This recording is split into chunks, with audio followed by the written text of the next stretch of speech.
Sorry we're a bit late. Good evening or good morning if you're watching from the US. My name is Simona. I am the founder of the Cavanoma Society. I'm just going to go live on Instagram. Let's have a look if this is going to let us, Emily, because it doesn't seem to be letting us go live at the moment. So let's have a look. I don't know what's going on. But anyway, oh, here we go. It's got a preview. Let's go live. I'm just pressing live, Emily, and we will start. Right, we are live. We're live on Facebook. We're live on Instagram. Good evening, good morning if you're watching from the US. My name's Simona. Welcome back to the Cavanoma Society. If you joined us yesterday, if you didn't, this is the second talk in our Cavanoma live talks for Brain Awareness Week. And this evening, I am delighted to be joined by not only a member of the charity, but someone who's become a friend of mine. You know, we've spent a lot of time together. I've even helped on the market stalls that she's done at Christmas. I think we've spent a lot of time together. It's Emily, and Emily has got a very, I would say for me anyway, she's one of my truly inspirational people. You know, she's inspired me with her story and how she's kind of gone through her journey with Cavanoma. Emily, you have had surgery. So to kick off, could you just tell people firstly where your Cavanoma was and how your journey with Cavanoma began, like how you were diagnosed and whether it was something that you kind of knew about or just came out of the blue? Yeah, absolutely. So hi, second, please excuse me, I'm full of cold. So I apologize for how I sound tonight. Thank you for having me on. It's brilliant to do one of these. And yeah, my journey with Cavanoma was bizarre and unexpected. It happened in 2016. The twitches will become apparent as I kind of explain. So in 2016, I had what I thought was a cold, and it lasted for about 13 days, which was a bit unusual, you know, for a cold. But my partner at the time had a cold, so not you know, nothing to be alarmed about. And I had this headache. It was just a mild nagging headache. 1 week is kind of think, oh, I feel a bit rough. It's not going away. No painkillers would touch it. And I'd start to hit door frames, you know, my shoulder. You'd walk through and think, I've got space. I'm good. And I'd just catch the door frames with my shoulder, and you think, oh, it's a bit weird. But then it's not unusual with the headache to feel a bit wobbly. So I didn't think anything of it. At the time, I was working on the phone lines for a travel company, and I was listening to people, and I knew that they'd said words, but my brain couldn't, you know, make them into sentences. So I was listening, kind of going, I'm sorry, you know, and I'm sorry, because I had to apologize and blame it on the connection, you know, I'm sorry. And then that just carried on. Okay. And letting me get a cat off the title. And so that happened. And I just didn't feel... Was that alarming for you at that point? Were you thinking?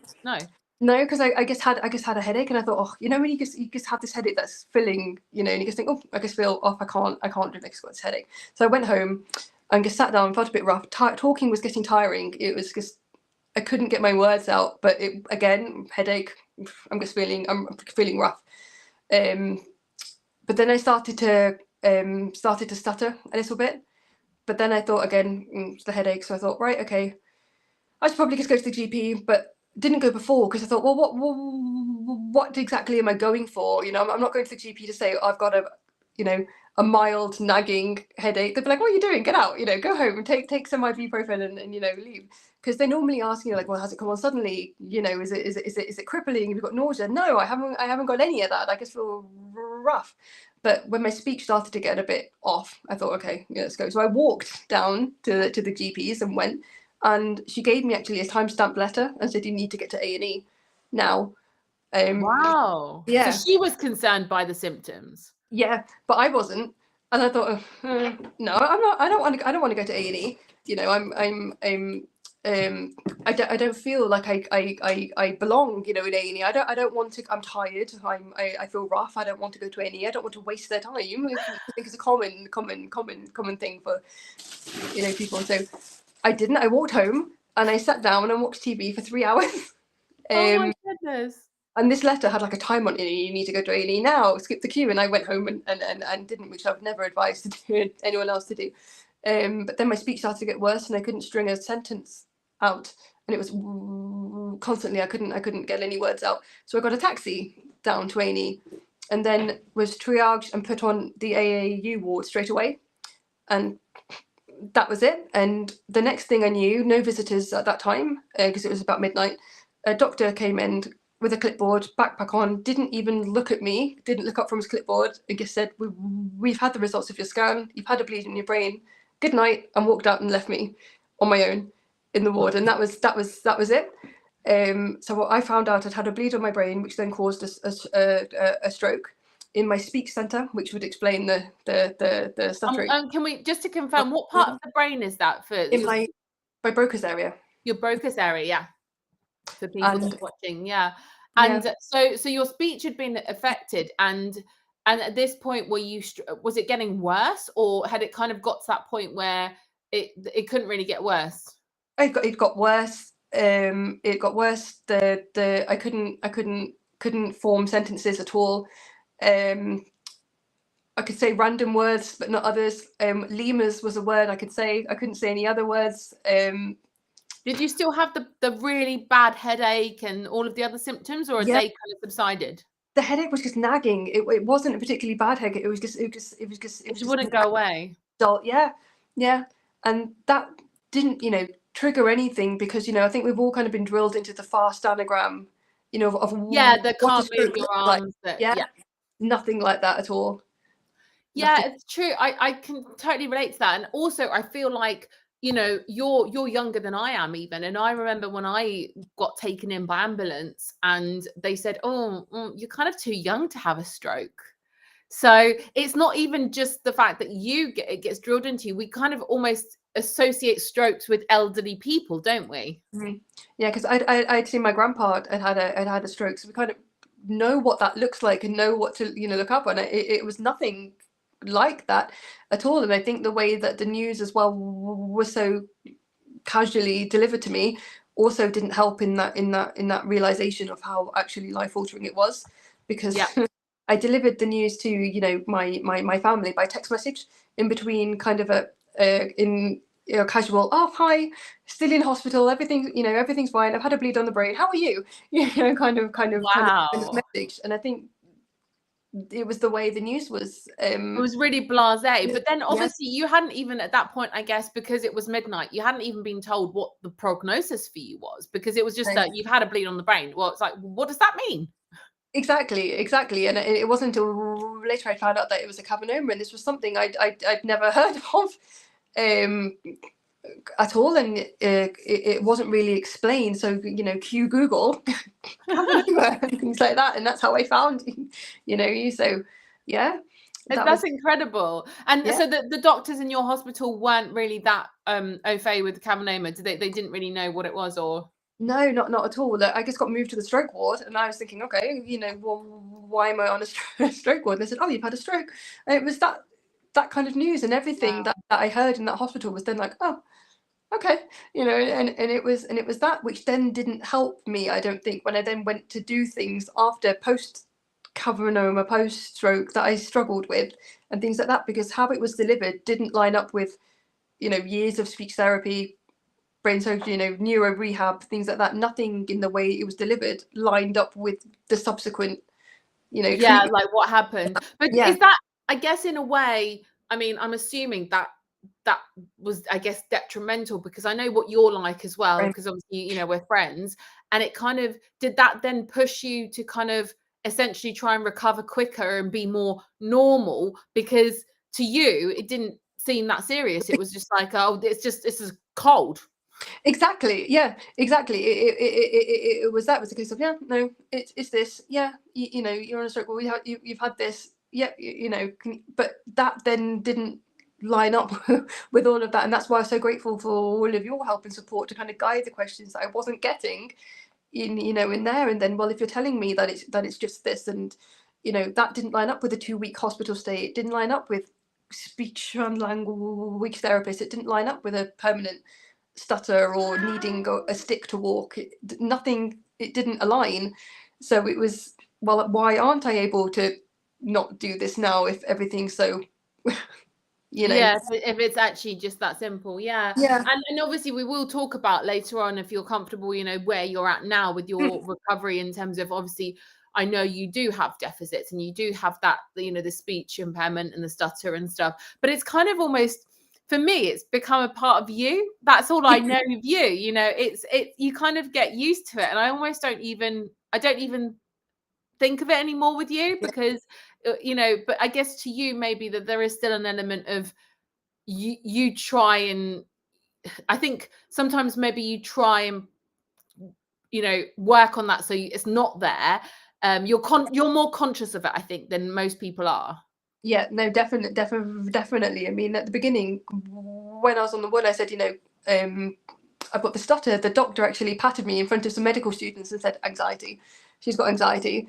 And that was horrible, you know, to listen to, because I was like, you know, I've had anxiety for years. I've never had a stutter, you know, before, and I know what this is. And it wasn't until I think a couple of years later, when I got asked for second opinions, that they did the scan, the functional MRI scan, I had to do all the tests, that they found it was in my speech center. So I was like, aha, you know, it wasn't. But it yeah, so that again has been something that was hard to kind of, you know, as well. So that whole initial experience for me was rubbish. And your surgery then, was that awake surgery because of the speech center? Because usually the speech one, they have to kind of keep you awake so they can see what they're, you know, that it doesn't affect you when they're operating. Yeah, I had to have a awake surgery, but I had to get 2 more second opinions because they didn't want to operate the first one. The second one said you'd need an awake one because of where it is, but they didn't want to touch it. The third one, and they've been amazing throughout, my neurosurgeon has been brilliant. Did do it, and it was awake, and that was an amazing experience, which is weird to say, but it was, yeah. Were you scared? No. I was relieved for a start that someone was listening to me. They weren't saying, well, based on your history, you know, I wouldn't recommend it for you. Well, is it feasible? And this surgeon said, well, yeah, with this, you know, would you become, and listen to, it was very person driven, and that was brilliant. Yeah. Having that validation made me like, So that means, I guess, you knew, I mean, from diagnosis, I guess once you got your head around it, you knew that surgery was what you wanted. You knew you wanted this out. Is that what it, like, for you? It was like, okay, I have to have surgery. I want this. This is potential cure for me. So I'm going to find somebody who's willing to operate. Yeah. That was it, and I was hoping the other one would, but as soon as they said, well, based on what you've, you know, had previously, because it was a mental health thing, they said, well, based on that, we don't think you could handle surgery. And I was sitting there going, don't tell me what you think I can handle. I'd rather have a discussion with somebody. And they were just like, no.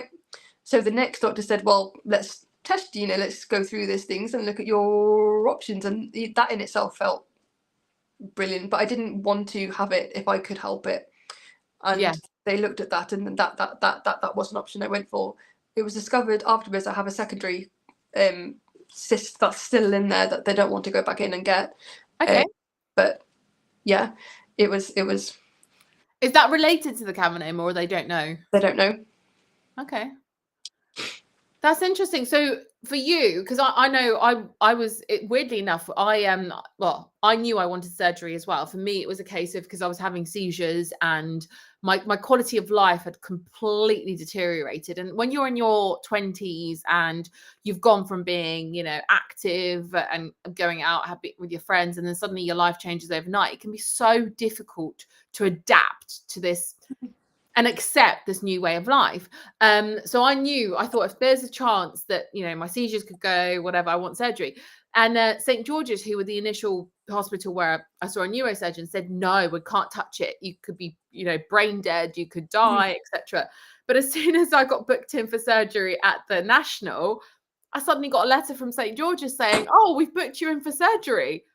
And I was like, well, wait a minute, I thought you weren't going to touch it. So it's almost like it became a bit of a, well, if they say yes, we'll say yes kind of thing. And in a way, and I think this is quite an important message maybe for people, is, and we were talking about it last night with James, you know your own body, and you've kind of got to advocate for yourself, like, because even if the reason you want that cavernoma out is because of anxiety, because we can't downplay anxiety, right? You know, if you've got something in your brain or in your spine and you are anxious that that is going to bleed again, and it's caused you problems, whatever, then you should, it's your body, right? As long as the dangers of removing it aren't that as higher than they should be, then it should be your choice, I think, really, because it's your body.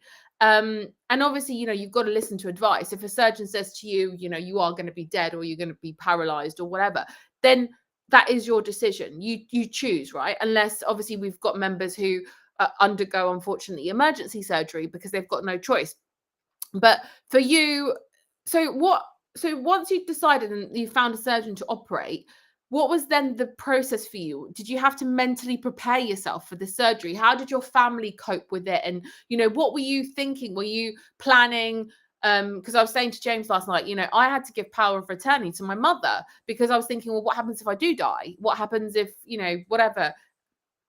We just, the unknown. So did you start planning, or did you not have that long to think about it? No, I was really lucky with getting my surgery because I had an aunt with me that was advocating for me, particularly because my speech wasn't great. She was really helpful there in helping me and listening and saying, well, Emily doesn't want that, she wants this, and really listened to me. So that was really, really helpful. When I found the surgeon that would do it, it was quite quick in getting it booked and things like that.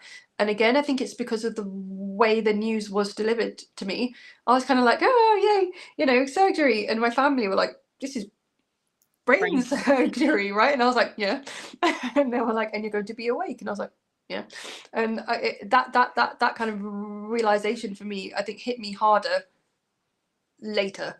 But at the time, I was just like ready. I was more upset that the fact that I had to be at the hospital for in a 2-hour drive away at 7 o'clock in the morning than I was at what the realization was going. But again, I don't think it's because the actual gravity of it hit me until afterwards. Yeah, I think that's mainly it. But it was I had to go undergo a lot of kind of pre-testing, a lot of flashcards and things like that to kind of test that cognitive function before, because I had to get like a baseline of where I was prior. And similarly to yours, my mortality risk was higher in this thing, and also so was losing my speech. I had, I think, a 20% chance of losing my speech permanently in this one. But again, now that I sit there and think about it, I think, oh geez, that was actually a really big risk that I took doing that. But at the time I was just like, book me in. And I think it was just because of how all the events leading up to it had been so downplayed by the professionals around me. Yeah, up till then. Yeah. So you kind of, but with you then, I mean, and I know my personal experience is that I kind of held it all in. I wanted to be brave for everyone. I wanted to be the hero. I wanted to not make an issue. I didn't want anybody to know how scared I was. I didn't want anybody to feel sorry for me or whatever. And then it hit me afterwards. It hit me after the surgery. Like, I literally had a breakdown. I saw my brain scan and I saw the hole in my brain, and I was like, oh my God, what has happened to me? I remember going out with them for my birthday, because it was my birthday the day that I got out of the hospital. And I remember, before my scan, and before my surgery even, sorry, my surgeon was like, oh, I wouldn't shave your hair if I were you. We'll try and keep as much hair as possible. And I was like, no, I want to shave my hair off. And he was like, no. You don't understand the emotional implications of this. Like, once you've had surgery, you're going to regret it. And I'm so glad I listened to him, because even going out with like a shaved patch of hair, I had a breakdown because I thought everybody was looking at me, and I thought I was like the clown. And but yeah, because you've kind of almost gone through this experience where you've been quite chilled and you've gone in for brain surgery almost like it's a routine operation. Did you then suffer after the surgery? Like, what happened with you with the surgery? Obviously it went well, they managed to get the cavernoma out and stuff, but can you talk us through the kind of post-surgery bits? Yeah, the post-surgery is where it hit me, because this kind of gives you an indication of how much I didn't really understand the gravity of it. I booked a job interview before my surgery in April. My surgery was May, and I booked to start the job in June.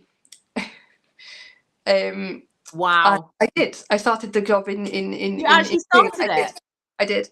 Yeah. And then I needed ambulances. I was wobbling. I was saying night instead of bye. You know, I was a mess. But that's how much I didn't get the thing, and that hit me later massively, because I ended up in quite a bad place after that, because I went from one job, couldn't do it, and then I quit that, went to another one and found I couldn't do it. But it was more a case of I was finding every day that I couldn't do things that I used to do, and it was that kind of realization that I found the hardest. Like I couldn't walk for as long. I mean, I walked with a stick, which I knew, because I got my leg goes dead and I lose the feeling. But I couldn't walk very long without out of breath, and you know, my hands would go numb. I couldn't stand noise. I couldn't. I'm not very good with maths anyway, but I couldn't make change from £10. You know, if I couldn't work that out.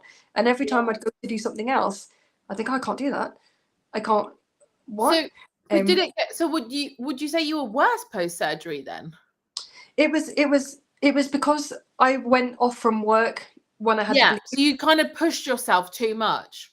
Yeah, I didn't. I took for granted, because when I wasn't doing anything after the bleed, I was resting in hospital, resting at home. My speech had gone, but I thought, oh, it would get better. I'll get the surgery. My speech will go better. We remove the problem. I go back to normal. You know, I recover, and I didn't.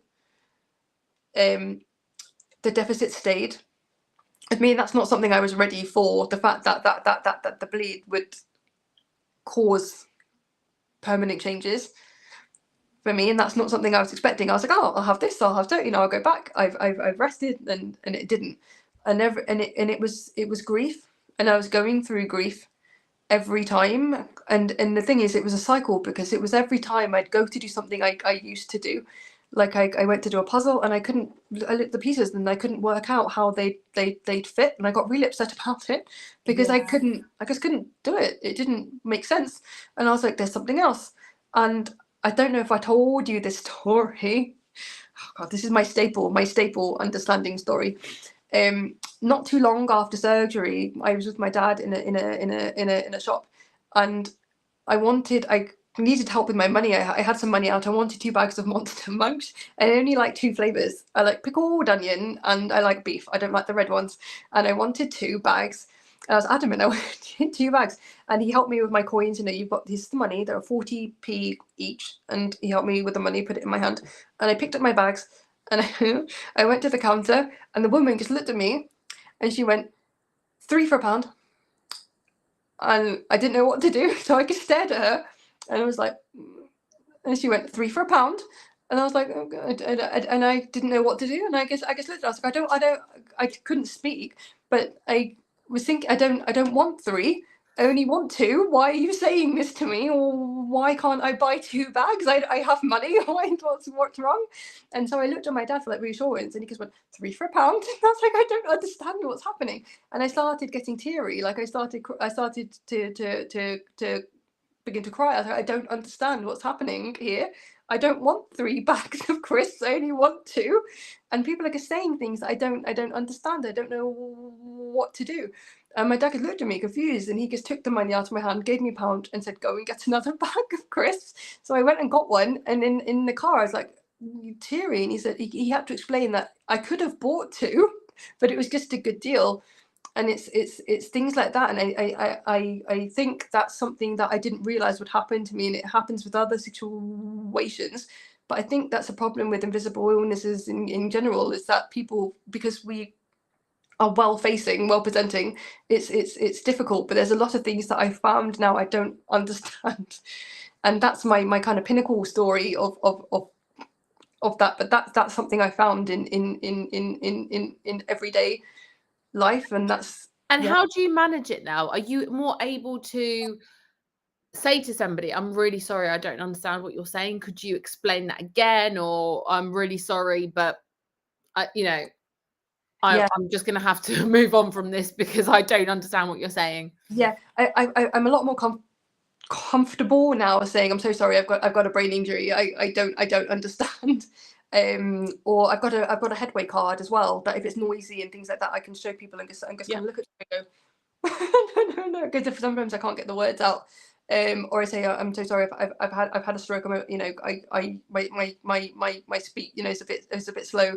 Can again, and that's really helpful. But before I didn't know how to kind of go about that. But it's something again that I just didn't realize would happen until it started happening. And that's where it hit me, was that I was ready to kind of go back and think, like reading, I can't read for anymore really, because the words don't they don't line up. They used to kind of absorb, and they don't anymore. They're very flat, and I struggle to read now easily. And as someone who's quite wordy, that was really difficult. Like I've lost that. And I think that's what's hit me the most, is that I think it's difficult, or a long process for anybody to kind of say, I know myself, I know who I am. But I'd known that person and I'd known their hobbies for 26 years. Yeah. And then I'd lost all of that. Everything I thought I knew about them, or most of the things, had gone. Like my past career, I couldn't go back into. Reading, gone. Able to do puzzles, gone. Able to recognize the 3, 4, 2 deals, gone. And it's that kind of thing that brought me into that bad place for so long. Well, I guess it's also a sense of, I mean, I can only speak for myself, but I'm assuming with you maybe as well, a sense of pride and ego as well, because you kind of, like you say, it's an invisible illness. So somebody will see that you don't understand the change for £1 or the change, whatever. And they'll think, I always think to myself, I'm an educated person. I'm not stupid, but Yeah. I have a brain injury. That doesn't, and it's that kind of change of being able to, I'm like you, I used to be a journalist, so I used to write a lot. And now, I mean, I can still write, but what I find is I can reread the same sentences over and over again, and I'll make so many typos and I can't see them. It's like my brain just doesn't process it. And people will say, oh, they'll laugh at my message or whatever, and I take that really personally. I find it really cruel, people laughing at the typos in my message, because I'm just like, well, I clearly did not mean to make those. Yeah. I know what I meant, but it's just so difficult when, there's nothing you can do about it. I've tried so many different things. I've tried, rereading it slowly or whatever, but it is just part of our condition. Yeah. And it is acceptance, isn't it? I think that is the key. It's the acceptance around it. And because I think the longer you kind of try and grieve that old you, the more stuck you are. Yeah, that's it. And for me, it was kind of saying, well, this isn't who I am anymore, and that's okay. And that's where I've been very lucky with the pottery, because it's kind of saying, well, I can't do this anymore. Well, what can I do? And that's why I kind of want to do this and kind of promote that a bit more, because for people who may feel similar, well, yes, okay, you might not be able to go back to what you did before, and that's a huge loss. But let's see, what can you do now? And for me, this was something that I didn't think I could ever do, let alone with my brain injury, and yet yeah, I can, so there's something there. Let's find it. And that's what for me it's been about, really. It's So finding something that you feel good at and comfortable with, that you enjoy doing. And I think that's what's truly inspirational. I know a couple of our other members have done something similar. I know Nicola Evans has retrained in yoga because she really loved yoga and she used yoga for her recovery. So she's kind of gone from working in events to doing nails to now being a yoga teacher, especially for people with brain injury. And yours is kind of along those lines, because you found something. So how did you get into this pottery? Because you are incredible at it. So clearly there was always, I mean, were you always a creative person? Was there must have been something underlying there as a skill? Because I definitely could not pick up some pottery and go, yeah, I'm going to turn this into a career. I had no idea. I used to work, 'cause my background in work was education primarily, or working with young people. And when I used to work in a college, and there used to be a night course, going on, pottery course, and I used to walk along and look in the window, oh, yeah, it looks fun, and think that looks really good, and I never went. But when I was in the dark place, I was in bed, all the time. There was really no reason for me to get up, and that's something I was really, really missing. And I thought, if I didn't do anything that day, it didn't matter, and that was a horrible place to be. And I thought, no, I want to find something that I can do. And I found a course local to me, and every Wednesday I had a reason to get dressed, I had a reason to get in the car, and I had a reason to go out. And that was a lifeline, honestly. It was a huge lifeline. And I started in that course, and I remember the teacher said, he goes, have you done that? And I said, what? And he was like, most people, struggle to center on the first thing. And I was just like, oh, I don't know. And it was hearing that, I was like, oh, do I, did I do well? And then you just kind of think, okay, I like this. And then for me, it was more the reason to keep going that Wednesday, to kind of get up and have something to do. And I just kept doing it. And then I got the wheel for home, because I thought, well, I want something to do. And it wasn't because I was getting sad listening to my partner coming home from their work and listening to their work, while I didn't have anything to contribute for what I was doing. So having something to contribute gave me a sense of purpose. And then I do it at home, so I'd have a reason again to get dressed and go into my clay room and make something, and I could show someone, go, look what I did. I did something, instead of doing nothing. You felt like your sense of worth had gone up again. Exactly. And then that was huge, and then that's how it started, really. Wow. And so basically it started as a hobby and something that you enjoyed for you. And then I guess the validation from others saying how amazing it was and how talented you were, you thought, well, I can do something with this. It was people saying, that's nice, can I have it? And I was like, okay, and it was that. And then it was the we've got a market going on, do you want to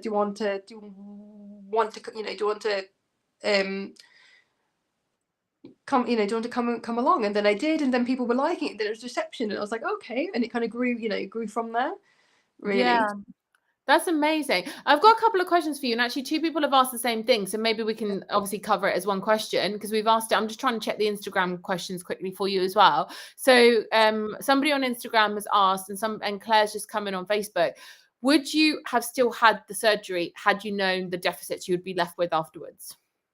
Yes, because I had the deficits from the bleed. Yeah. Because now that I think I had the speech issue before, I had the walking issue after the bleed, as well. So I had them after the bleed. I just didn't know the extent of how long it would be, because I wasn't doing anything except taking the time away from work and recovering and relaxing. I didn't realize the extent of them, but the surgery did make them worse. But I would still have gone for the surgery, because for me, I wanted to minimize my risk of having it in there. So that outweighed it for me. But I wasn't prepared for the length of time and the extent that they'd last for, but I still would have. I can completely relate to that as well, because I think each their own, right? We all deal with these things differently, we all deal with levels of anxiety differently, etc. But I think for me, the biggest learning curve was, oh gosh, these bleeds are what caused the damage. And actually I was kind of almost frustrated with myself for not having surgery sooner, because I was like, well, every bleed took my power away a tiny bit more, because the deficits I've been left with are from the bleeds, not from the surgery. And as much as the surgery was really scary and could have caused so much more, I guess for me, a bit like you, it was a risk I was prepared to take, because it meant that I was taking some power back. I was taking some responsibility back for my life. And everybody deals with that differently, right? And some people, I speak to a lot of people that are really scared of surgery, and that's fine as well. It's okay to be scared, because it is a massive operation. We can't downplay that. I know you went in there thinking it was like a walk in the park. I think if I'd have been talked to in a way that reflected what it was, And if I'd have spoken to you sooner and had it delivered to me in a way that kind of explained, well, this is what you could potentially be left with. You've had a stroke, you do realise, that, and had someone sit there with me, my approach would have been different. Yeah. And my recovery then with dealing with that would have been different, because I don't think I'd be on a stroke ward for over 2 weeks. I don't think I'd have had those interventions, and the need for a permanent walking aid didn't line up with the delivery that I received. And I think that was an injustice to me, and I think it's an injustice to other people who have similar treatment there. So I think if it had been managed differently, like the way it is with my neurosurgeon now, I would have definitely altered my approach and things a lot more differently than I did at the time. Yeah, definitely. But like exactly what you've said though, it's the recovery really, because I guess the bleeds and obviously surgery you chose to do, but the bleeds you can't really control. None of us have really got control over that. I think the only things we can do really is keep our blood pressure lower, try and keep us fit and healthy as possible, etc. Stress levels down, all of those things that they kind of think are contributing factors. We still don't know. But the recovery is something that we can take control of. And, obviously you decided to leave the job, or you had to leave the job, this job that you went into a few months after surgery, which is ridiculous. And because you realized for you, I guess, that wasn't something you physically were able to do anymore. And so the pottery opportunity, and I know obviously you're working alongside that pottery opportunity at the moment, you're kind of you're balancing a bit of both, aren't you? But have you had to learn your own limits? Yeah, massively. And that was a big hit. I learned a lot about my limits when I went into that job straight after surgery. That was a big one. I tried to adapt my hours to a less job. I still couldn't do that. So I had to learn that I had to take 2 years out. I didn't work for 2 years. And I've had to learn my limits now, and I've had to learn that I can't do anything too physical. So I work remotely. That's something I've had to learn. I've had to learn that if I then do a full thingy, I've reduced my hours recently, which has helped me massively, because I was doing so much in the week I had no time for myself. So I've learned that with me, it's finding balance, because I'm very much either or. I can't do both, so I need to have time for myself that I wasn't fitting in, and I have to manage that differently. And it's the same with household kind of tasks. I can do either.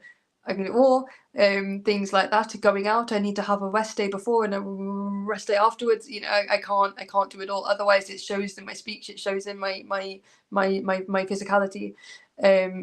So yeah, definitely. But I don't often learn my limits until I see it physically, and only then do I know what I have to do going forward. But yeah, it's trial and error, isn't it? I mean, I think I learned from you actually about, almost planning that rest day. So, okay, yes, I might know that what I'm doing is probably not very good for me, or it's going to affect me. But as long as I know that, let's say, whatever, I don't know. For example, I'm doing this trek next week in aid of Cavanoma Society. We're trekking the Cornwall coastline. I know that for the days after that, I'm going to have rest days, because it's going to affect me. And I think I learned that from you. And I think that's really important. It's like, you don't necessarily have to change everything about your life. You don't have to say, no, can't do that. But maybe it's the planning, isn't it? It's planning ahead and knowing your limits, knowing your body, knowing how it will affect you. Absolutely. It's like, I'm going out on Sunday, right? So I need a rest day on then. I need to be back by a certain time so I can decompress. Or if I'm doing a lot more one day and it involves a bit of walking, I know that my leg's going to be out of action. The next day I'll need to not do anything because I'll be wobbly. So it's definitely knowing that, and I think by knowing that and planning it, you can definitely fit more in. But you have to know what those are, because otherwise you do get burnout. And that can drag on and roll over into the rest of the week too, and it just it's not worth, I guess, the repercussions. Sometimes you have to kind of decide. And did you work with an occupational therapist to kind of, because I know for me, I was talking to someone about it today, actually. I had to do a diary of what I was doing, my plans for the days. And, one day she looked at it and she said, oh my gosh, you're too busy today. You're doing too much. And I had 2 coffees booked with friends. And I was like, that's not busy. That's nothing compared to what I used to do. But she said, she highlighted that actually going out for coffee with 2 different people and talking and communicating was actually quite exhausting. And that would probably then exacerbate my fatigue, because what I didn't realize was I would exacerbate it. So then I'd get really hyperactive. I'd get on that adrenaline train where I then couldn't sleep. So I was tired, but I couldn't sleep. And then that exacerbated even more because I couldn't sleep for days. And then my fatigue would get even worse. It was like a vicious cycle. And did you work with an occupational therapist to try and manage that? I did, and I worked with I can't think of the name, neuro rehabilitation. I can't say that word, neuro rehab doctor as well. I'm with an occupational therapist as well, and they said it's very unlikely I'd ever be able to do full time, and that was hard to hear. Yeah. It was like, oof. Okay, but also validating in a way. But they also said that when you think about it, it's like you said with talking, you're not just that you've got the noise, you've got the stimulation, you've got to think of things, you've got to say, you've got to move, you've got to walk, you've got to there's actually a lot more that goes into something that seems so simple than you realise, and you're tiring. And then and also I think I learned about the spoons technique. You've got so many spoons. The spoon theory. Yeah. And I was thinking, oh yeah, no, I was. And then, even at home, going to do something, you're lifting, you're moving, and you think, well, that takes something that you didn't think. So yeah. That's really, and then obviously now, so for anybody that doesn't know, by the way, if you've missed it, Emily was on television. So I don't even know how we've managed to book her, because it's all kicked off for you, hasn't it? You got what, scouted for this TV show? It's called Make It at Market. Yeah. And you got scouted by them, didn't you? And so basically you've appeared on television, you've talked about, in that they gave you the space to talk about your condition and why you're a disabled artist, which is absolutely amazing, isn't it? That you didn't have to kind of pretend to be whatever, because your whole branding, tell everybody about your branding, because I love your branding. So my band name is Wonky Wabbit Studio, and the reason is, with my speech, I struggle to say R's, they come out as W. So Wonky Wabbit, and then also because my pieces may be a little bit wonky, but so is the person who made them, is the philosophy behind that. I love that. So things like handles, I can't see very straight. Oh, I think I see straight. I need to get help and kind of go, is that straight? I don't know. And they're a bit kind of lopsided and things like that. But it's kind of me trying to lean into, like, because I don't want to use it as a reason, and that's something I've been battling with. I don't want to kind of say, well, they're wonky because I have this, so it's how they are. I try and get them as much as okay as I can, but the fact is they probably might be, I don't know, that's not a sentence, but they most likely will be a little bit off, because that's what makes them unique. That's what I mean, like it's likely that they'll be like that because that's how I am. But I don't want it to be a reason for it, if that makes sense. Yeah, I love that, because I also think that when people are buying bespoke items anyway, you kind of don't want everybody to have exactly the same as what you've got. So it's amazing. But this TV show, I mean, because I know you were kind of almost doing it. I know you started the business on the side because obviously people were starting to ask you if they could have some of the items. And I was really proud of you, by the way, for charging for them, because I know what you're like. And I'm exactly the same. I'm so good at giving away things for free. But I mean, all of these things have cost. You've had to invest in, the equipment for home. You spend your time on it, etc. So you started charging friends and family and whatever, and you started doing these markets. But this TV show is really taken it to another level for you. So how has anything changed now in terms of how you're managing? Because I know you've gone down one day a week at work, and that's helped. But how are you coping? Caffeine. No, it's been amazing. The response I've had has been brilliant. Everyone's been so supportive, and I've had so many lovely comments, particularly people who've shared similar experiences, and it's been so lovely. There's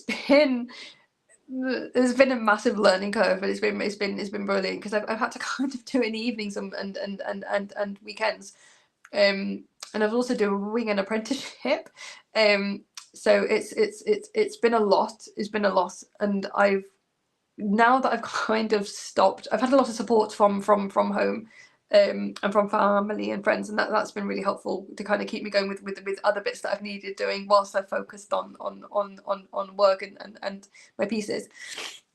But now that I've passed my apprenticeship and I've reduced my hours, it's been brilliant that I can dedicate that time to my making. That's lovely, and for me, so but it's been amazing. I'm so proud of you. Like, I genuinely am, as your friend, and obviously, you know, we met through the charity, but I feel like with the charity, a lot of us are like family now. You know, it's this community, it's the level of support, and everybody wants you to do well. And I know you've got a few people in the charity that do buy items from you as well. I've seen that, you know, I've seen when you've advertised them, and yeah, it's incredible. And obviously, every time these things come around, you're almost starting again, like learning, in terms of learning your limits, learning the balance, you know, and working. But just has this kind of, the fact that you've almost found, you know, you're doing your apprenticeship, you're enjoying that, you're also doing this alongside the apprenticeship, you've kind of almost found your calling, something that, you know, you're good at, you're doing well with. Does that change now how you feel about the condition and what you've been through? Do you suddenly feel a bit more, I hate to use the word normal, because everybody's normal, but do you feel a bit more like the old Emily? No, because I think the old Emily is gone, Okay. and I'm happy with this new version. I feel like this new version is okay, and I'm happy with that. My apprenticeship's finished now. Yay! I feel like this new Emily has more resilience and more capability than I thought she would. And the old one was, you know, I knew her, but I'm enjoying getting to know this new one as she is, and it's been nice learning acceptance with who she is as she is. And she says some weird things, but but you know, she's shown more potential, I think, than I knew the old one had. So I'm proud of that. I love that. That's so lovely to hear. And, you know, I'm glad that you're proud of yourself, because that's incredible. Because I know, you know, with invisible illnesses, especially when you have them at a younger age, it's, you know, you compare yourself. You see Instagram, you see Facebook, you see everybody's lifestyles and whatever. And it's so easy to compare and think, oh, why can't I do that? Or why, you know, but it sounds like you found your calling, and you found something that you really enjoy, that's you. And I think that's a really strong message for people. It's, you know, like you said, I love that you say that the old Emily's gone. I love that, because I think so many people I speak to are still grieving. They're still wanting to go back to that person. And it's like, why are we seeing it as a negative to move on? Like, all of us grow, we age, we change. So why are we holding on to the past? You know, we can almost reinvent ourselves. We can be whoever we want to be. It's like I always see it as a bit of like a rebirth, you know. We can be who we want to be, we can do what we want to do. And you know, I was speaking to someone yesterday as well about jobs and careers, and I was like, do you know what? I used to tell myself I couldn't start again at 20, 30, whatever. You can start again at any point in your life. You can change careers at any point in your life if you're unhappy, you know? Yeah, it's not always easy. You might have to do a bit of training. You know, you've done pottery, but you haven't really even you just kind of took it up as a hobby, didn't you? And you just went to a few weekend workshops, didn't you? You've never really had any formal training for it. No, it started on a weekday and a weekday, just weekly course, yeah. And then I did a week-long course, and that was pretty much it. But what I kind of realized was that I think by comparing myself, like, oh, I can't read anymore, I can't do this anymore. All I was doing was punishing myself. Yeah. You know, and that just hurt even more, you know. And at some point, I kind of realized, well, that's not fair, you know. But then it's kind of like, well, what can I do now? Well, I can do pottery. I couldn't do that before. So I can do pottery now. I can take a minute and enjoy, you know, audiobooks, you know, and things like that. And it's like, well, what am I enjoying now I don't like noisy environment, but what do I like? And it's been fun kind of finding out what I do like instead of constantly punishing myself for things that I can no longer do anymore. You know, Yeah. and it's been nice to find things actually that I do like now, and I think that's a kind of way to look at it, and especially since I'd lost my career, because that was decades worth of training that I couldn't do anymore, utilize. You know, well, okay, so what can I do? Let's go and find something, you know, and yeah, and I've really enjoyed that. It's been, but yeah, it's been nice.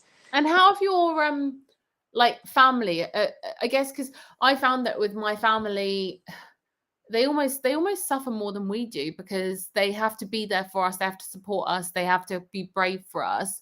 How have your family adapted? Are they kind of? I guess you know they must be so proud of you. Oh, they've been brilliant. Yeah, no, they've been absolutely brilliant. They like also having the ceramic presents for every occasion. But no, they've been brilliant. It was interesting actually to hear my dad say, because I stayed with him right after surgery, and he said it was scary. He said it was scary. I was worried listening to you and seeing how you come, and they're like, you've come such a long way, and that's nice to hear, because I think when you're in it, you don't see what other people see No. as well. So it's nice to hear that growth from other people, as well, and to say, well, you know, at the beginning, well, look what you've done now. And I think sometimes you need to take a step back from yourself and go, well, actually, since then, what have I done? And kind of go, yeah, well done, you know. Definitely. I think I completely. I think we don't give ourselves enough credit. And I think almost kind of going back to what you were saying about how, in a way, by looking backwards, you were punishing yourself. It's you're kind of almost limiting yourself as well. You're creating barriers for yourself. Like you're setting the limits, going, well, I need to be like this, when I can't be like this, you know. And it's just about kind of, you know, this condition. I think we can't lie. It is life changing. That's my experience anyway. I'm never going to be the same person I was. Don't want to be. I'm never, you know, when it's weird when people who don't know me or haven't known me since the beginning ask me, well, how have you changed? It's a bit of a weird question for me because I can't tell you, but that's because actually I don't look back and I don't compare. All I know is I can tell you what I struggle with, what I can't do at the moment, or, you know, in case it does happen. Like, for example, recently my left foot started dragging again. And that happens a lot, you know, when I'm having a tired period or whatever, my deficits start to show. But I know that, like, I know that about myself now. I've got comfortable with who I am. And I know that if that happens, it probably means I need a bit more rest. It probably means I need to look after myself a bit better. And that's okay, you know, and it might not always be immediately possible, but I know that that's what I need to do. But yeah, so what if, obviously we're coming towards the end. I can't believe how quickly the time's gone, and it's been so fascinating listening to you. But if you could give any kind of words of wisdom, advice in terms of everything that you've been through. So, you know, maybe from like getting diagnosed, trusting your body, to kind of starting again. What would you say to people? Don't go home and watch TV. No, for a start. I don't know. I think it's okay to grieve. I think, and I think that's something I wish someone had told me earlier. Is that it is like grief. And I am sad that, you know, the old me is gone, because you spend your whole life knowing that person. And I think that's harder to let that go. But that it's also okay to let yourself be who you are now, you know, and let yourself explore, you know, because you're going to experience things that you now can't do. So try something that you haven't yet tried, or that you always wanted, and allow yourself that creativity, you know, that freedom, and allow yourself that patience, and kindness, because, you know, I don't think that we are often, when you're comparing yourself, very kind or very patient to yourself. And if you allow yourself just a little bit of that, a little bit of fun, you know, as well, I think you may find things that surprise you, and yeah, bring you opportunities, and yeah.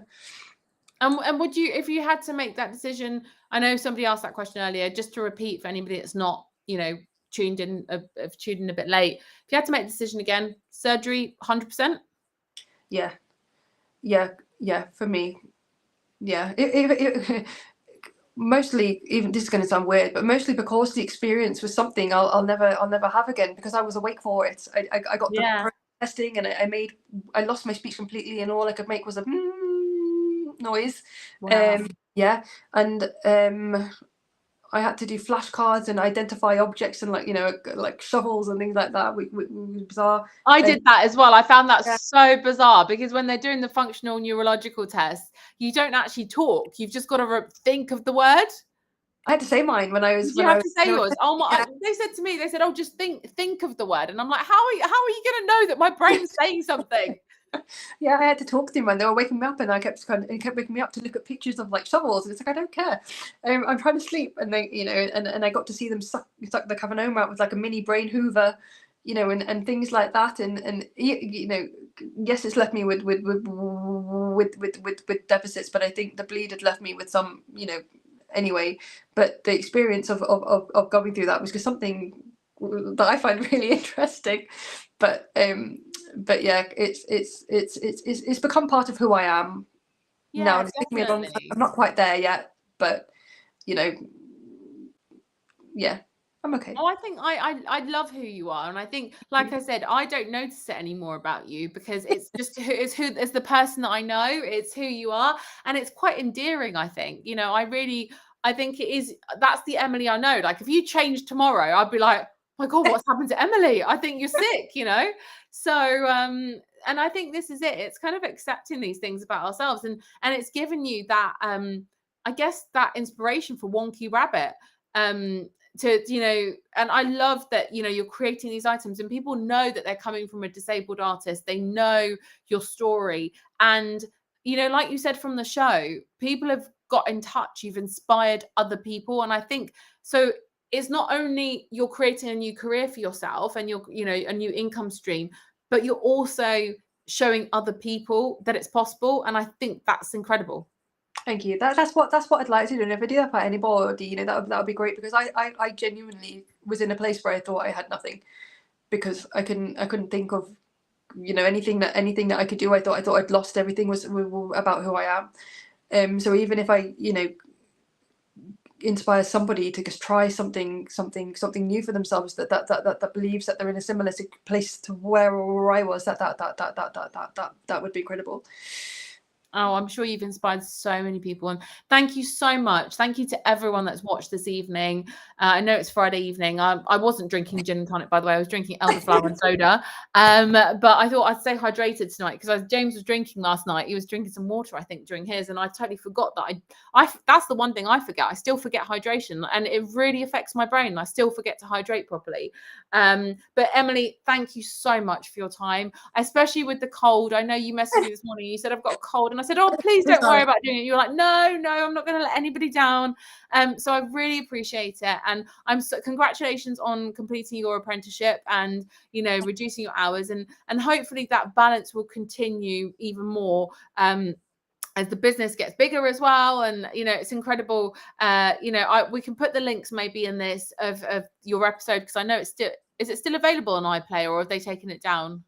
It should still be up. I think it should still be up. Yeah. So if anybody wants to watch Emily's incredible episode, we'll put the links. We'll put the links to her business as well, so you can check it out. And yeah, if you're watching this on replay, give us a #replay. But if you have any questions for Emily, feel free to comment underneath, and we'll share them with her. But thank you so much, Emily. I hope you have a lovely weekend. Go and put your feet up now. Go and relax. Go and chill. It's your Friday night, and send my love to Rich and the cats as well. And yeah, thank you to everyone who's been watching, and we shall see you again soon. So have a good night.